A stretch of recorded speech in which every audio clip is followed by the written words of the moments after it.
workshop CGP, yaitu pengimbasan budaya positif sekolah. Marilah sama-sama kita dengarkan dan kita ambil apa yang bisa kita terapkan untuk siswa kita. Marilah sama-sama kita mengikuti acara ini dengan fokus dan bisa memahami. Selanjutnya itu sambutan dan sekaligus pembukaan oleh Ibu Pengawas Pembina kita kepada Ibu di persebelahan dengan sekarang. Bapak Ibu, ini merupakan kegiatan yang dilakukan oleh CGP kita, berbagi praktek baik. Jadi selain mereka belajar, mereka berinovasi, mereka bertugas menyampaikan apa yang mereka rasa baik kepada Bapak dan Ibu. Itu namanya pengimbasan. Jadi maksud dan tujuan pengimbasan ini, mohon Bapak Ibu membuka diri, menampung di 10 tangan.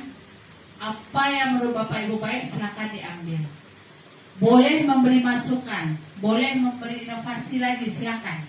Kita buka acara ini dengan membacakan basmalah. Bismillah.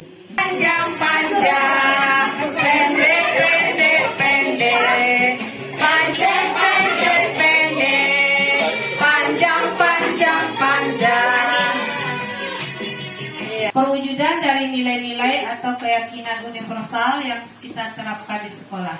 Perwujudan dari nilai-nilai universal ini yaitu berupa nilai-nilai percaya diri, nilai-nilai disiplin yang harus kita terapkan kepada anak didik kita di sekolah sehingga mereka berkarakter.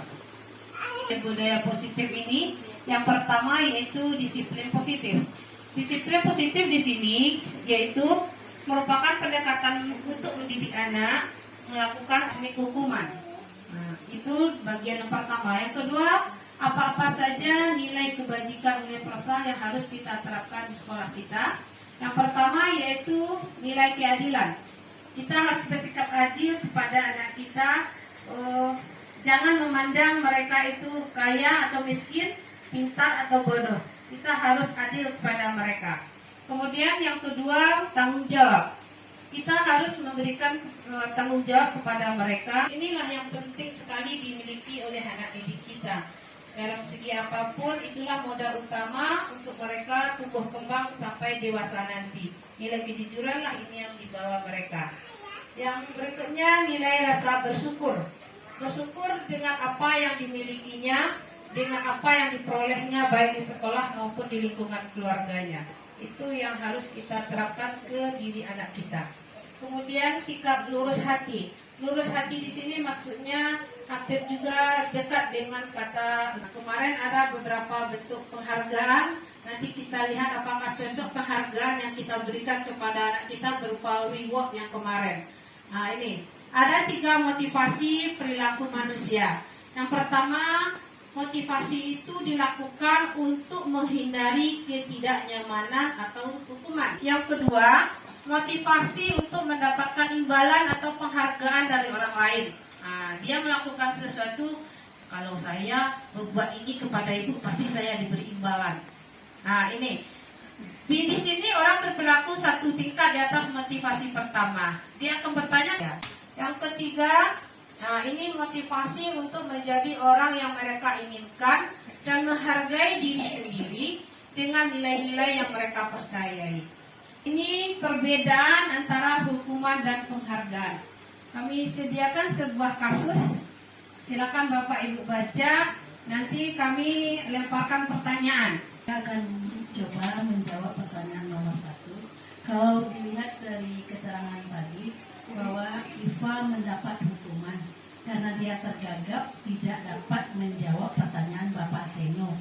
Ini karena Iva ini kayaknya kurang tertarik dengan pembelajaran Pak Seno. Jadi akhirnya dia melakukan kegiatannya sendiri. Pengertian konsekuensi yaitu memberikan pilihan-pilihan jalan keluar kepada pelanggar yang relevan dengan tindakan pelanggarannya. Kemudian ada restitusi di sana. Restitusi adalah memberikan pilihan hukum. Kemudian sebagai pembuat rasa bersalah. Seandainya ada di kelas kita itu ada anak berbuat salah, kita bisa melemparkan dengan pertanyaan seperti ini. Mengapa kamu melakukan seperti ini? Apakah kamu tidak sayang sama ibu? Apakah kamu tidak sayang sama orang tuamu? Maka si pelanggar atau siswa kita itu akan merasa bersalah pada dirinya telah berbuat hal demikian. Kemudian posisi sebagai teman. Jadikan anak murid kita itu kita sebagai teman untuk curhatkah atau di rumah atau di mana dia mengalami kesulitan. Posisi yang kelima yaitu sebagai manajer. Oke, sekarang kami lanjutkan kepada Bapak Ifdalus untuk melanjutkan 2 budaya positif lagi. Terima kasih atas perhatiannya. Assalamualaikum warahmatullahi wabarakatuh. Yang pertama, keyakinan kelas. Mungkin kita bertanya-tanya kenapa kok keyakinan kelas, mengapa tidak peraturan kelas saja? Adanya terjadi kecelakaan sehingga kepala kita tidak mengalami cedera. Terima kasih pada Bu Dona, tapi intinya adalah keselamatan ya Bu Dona. Ya, keselamatan. Jadi kalau kita melakukan sesuatu karena keyakinan, menghargai diri dan keselamatan diri seperti yang disampaikan oleh Bu Desi tadi, maka kita akan terbiasa. Inilah yang namanya budaya positif. Kriteria keyakinan kelas itu seperti apa? Nah, jadi keyakinan kelas itu bersifat abstrak. Dia akan lebih umum daripada peraturan. Nanti saya akan beri beberapa contoh.